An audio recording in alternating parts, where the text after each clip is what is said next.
ترى الظالمین مشفقین مما کسبوا، تم دیکھو گے قیامت والے دن ظالموں کو کہ وہ ڈر رہے ہوں گے اپنے کرتوتوں کے سبب جو دنیا میں انہوں نے کمائے تھے۔ یہ دنیا میں بھی یعنی جو لوگ برے اعمال کرتے ہیں جب ان کی عدالت میں پکڑ آتی ہے تو وہ اندر سے ضمیر ان کو خود ملامت کر رہا ہوتا ہے کہ اب تو مارے گئے، اب پکڑ کے سوا کوئی چارہ نہیں۔ اور پھر اللہ کی عدالت جہاں کوئی چھڑوا نہیں سکتا، کسی کی دھوں زبردستی نہیں ہے، کوئی جھوٹی گواہی قبول نہیں ہو سکتی، کوئی سفارش قبول نہیں ہو سکتی، جب اللہ تعالیٰ کی بارگاہ میں کو پکڑا جائے گا تو وہ دل ہی دل کے اندر ڈر رہے ہوں گے، لرزاں و ترساں ہوں گے۔ وَهُوَ وَاقِعٌ بِهِمْ، جبکہ وہ عذاب ان پہ واقع ہو کر رہے گا۔ یعنی ڈرنے سے یہ نہیں ہوگا کہ وہ کبوتر کی طرح آنکھیں بند کر لینے سے عذاب غائب ہو جائے گا، وہ جو ڈر رہے ہوں گے وہ واقعی ان کے ساتھ ہو بھی جائے گا۔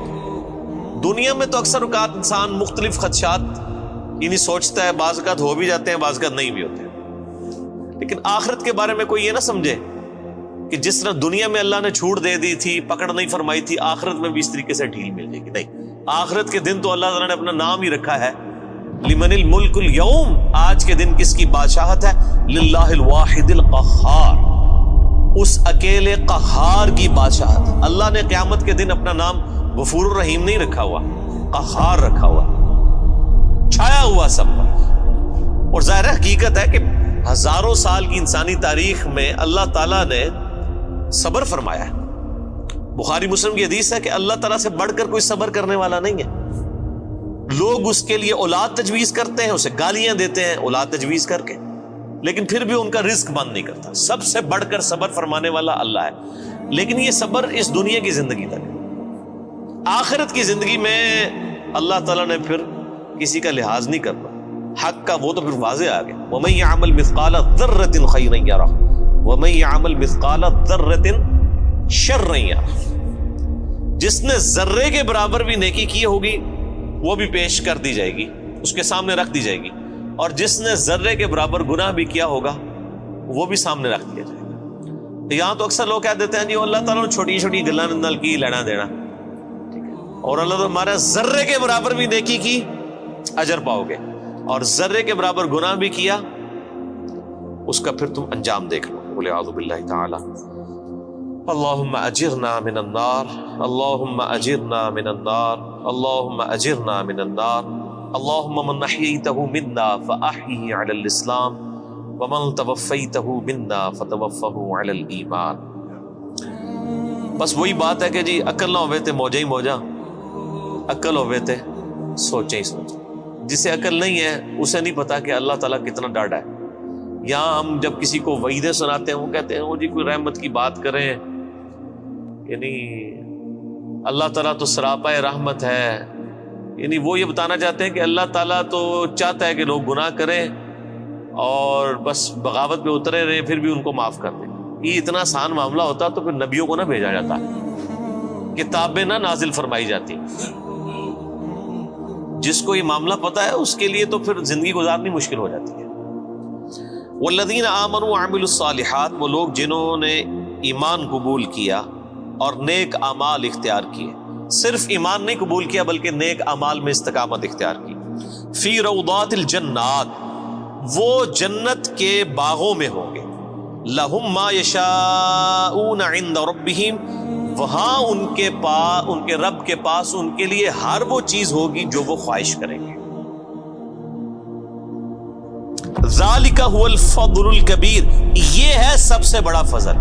یعنی لوگ سمجھتے ہیں کہ دنیا میں اعلیٰ منصب حاصل ہو جانا، یا پچھلے دنوں الیکشن ہوئے ہیں تو لوگ سمجھ رہے تھے شاید پرائم منسٹر بن جانا کوئی بہت بڑا عہدہ ہے، دنیا میں بہت زیادہ دولت کما لینا کوئی بہت بڑا عہدہ ہے۔ اللہ تعالیٰ ہمارا ذالک هو الفضل الکبیر، اصل میں اللہ کا فضل اس پہ ہے جس نے ہمیشہ کی کامیابیاں حاصل کر لی۔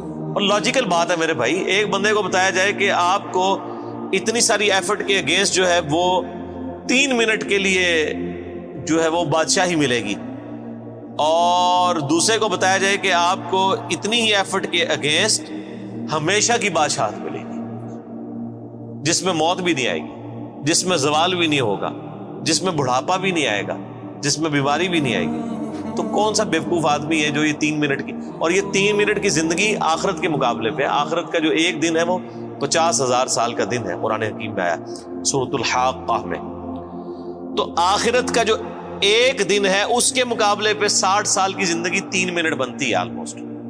ابھی آخرت کے بعد جو جنت اور دوزخ کا فیصلہ ہونے والا ہے وہ تو صحیح مسلم میں حدیث ہے کہ کوئی شخص سمندر میں انگلی ڈبوئے, سمندر میں جو انگلی ڈبونے سے اس کی انگلی پہ پانی لگتا ہے وہ دنیا کی زندگی ہے, اور سمندر آخرت کی زندگی, انفینٹ لائف.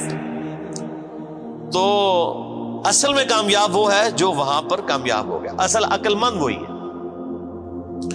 ذالک الذی یبشر اللہ عبادہ الذین آمنوا, یہ ہے وہ جنت جس کی خوشخبری دیتا ہے اللہ تعالیٰ ان لوگوں کو اپنے بندوں میں سے جو ایمان لائے, وعملوا الصالحات, اور نیک اعمال بھی کیے. قرآن پاک میں کہیں بھی جنہوں کہتے ہیں چھڑا ایمان کدھر بھی نہیں ذکر ہویا, خالی ایمان جو کچھ بھی ہے اللہ تیرے محبوب کی امت سے ہے, نہیں. ہمیشہ اب یہ حالانکہ وعملوا الصالحات اسی سے پچھلی آیت میں ریپیٹ ہو چکا تھا, لیکن پھر کہا کہ یہ بشارت ہے, یعنی وہم نکالا ہے, کسی کو خدشہ بھی نہ ہو کہ صرف ایمان کی بات کی تو کہہ جی کلمہ تو پڑھا ایک نہ ایک دن تو جنت ہی چلی جانا ہے. ٹھیک ہے نا جی, وہ تو صحیح بخاری کی حدیث ہے, میری پوری امت جنت میں جائے گی سوائے اس کے کہ جس نے خود ہی جنت میں جانے سے انکار کر دیا. تو صحابہ نے پوچھا یا رسول اللہ صلی اللہ علیہ وسلم کس نے انکار کیا؟ تو آپ نے بڑا سمپل جملہ ارشاد فرمایا کہ جس نے میرا حکم مانا وہ جنت میں جائے گا, اور جس نے میری نافرمانی کی اس نے جنت میں جانے سے انکار کر دیا. یعنی ایک جملے میں پورا دین کور کر دیا. یہاں پہ لوگ کہتے ہیں او جی وہ جناب وہ داڑھی چ اسلام دے نہیں ہے نا جی, اور صرف نمازیں ہی تو اسلام نہیں ہے نا. تو کون کہہ رہا ہے کہ صرف داڑھی اور نمازوں میں اسلام ہے؟ لیکن اسلام میں تو یہ ساری چیزیں موجود ہیں. اسلام میں داڑھی بھی ہے, اسلام میں نماز بھی ہے, اسلام میں حقوق اللہ بھی ہیں, حقوق العباد بھی ہیں, بیویوں کے حقوق بھی ہیں, ماں باپ کے حقوق بھی ہیں, اللہ کے بھی حقوق ہیں. تو یہ ساری کی ساری ٹوٹل پیکج مل کے جو ہے وہ اسلام ہے نا. ادخلوا فی السلم کافہ, اے ایمان والو اسلام میں پورے کے پورے داخل ہو جاؤ. یہ جو لولا لنگڑا اسلام لیے پھرتے ہیں نا, کسی نے صرف وہ خدمت خلق کا اسلام پکڑا ہوا ہے, کس نے وہ یعنی داڑھی کا اسلام پکڑا ہوا ہے, کس نے صرف پگڑی کا اسلام پکڑا ہوا ہے, کسی نے صرف نماز پڑھنے کا پکڑا ہوا ہے اسلام, باہر نکل کے ساری بےایمانیاں کرتے ہیں. یہ جزوی اسلام اللہ تعالیٰ کو نہیں چاہیے. اس اسلام کی تو مثال کسی شخص کے ایسے نامہ اعمال کا تالاب ہے کہ جس کے اندر مسلسل گٹر کا پانی گر رہا ہے, وہ صاف ستھرا پانی کسی کے کوئی کام نہیں آئے گا. جب اس کے اندر گٹر کا پانی گر رہا ہے اس ملاوٹوں کے ساتھ, حرام خوریوں کے ساتھ, حق تلفیوں کے ساتھ, بدماشیوں کے ساتھ, اس طرح کا دین تو اللہ تعالیٰ کو نہیں چاہیے. اللہ تعالیٰ تو کہتا ہے ٹوٹل پیکج لینا ہے, جس نے داخل ہونا ہے اسلام میں پورے کا پورا داخل ہو, ادروائز اللہ تبارک و تعالیٰ اس کا اسلام جو ہے نا وہ اس کے منہ پہ مار دے گا قیامت کے دن. جن لوگوں نے نبیوں کی صحبت کی ہوئی, اگر انہوں نے بھی ٹرو رسپانس نہ کیا ان کی پکڑ ہو جانی ہے, باقی تو کسی کھاتے میں نہیں. تو اللہ تعالیٰ بارہ کہ اس کی بشارت دیتا ہے اللہ تعالیٰ اہل ایمان میں سے اپنے ان بندوں کو جو ایمان لائے اور نیک اعمال اختیار کیے.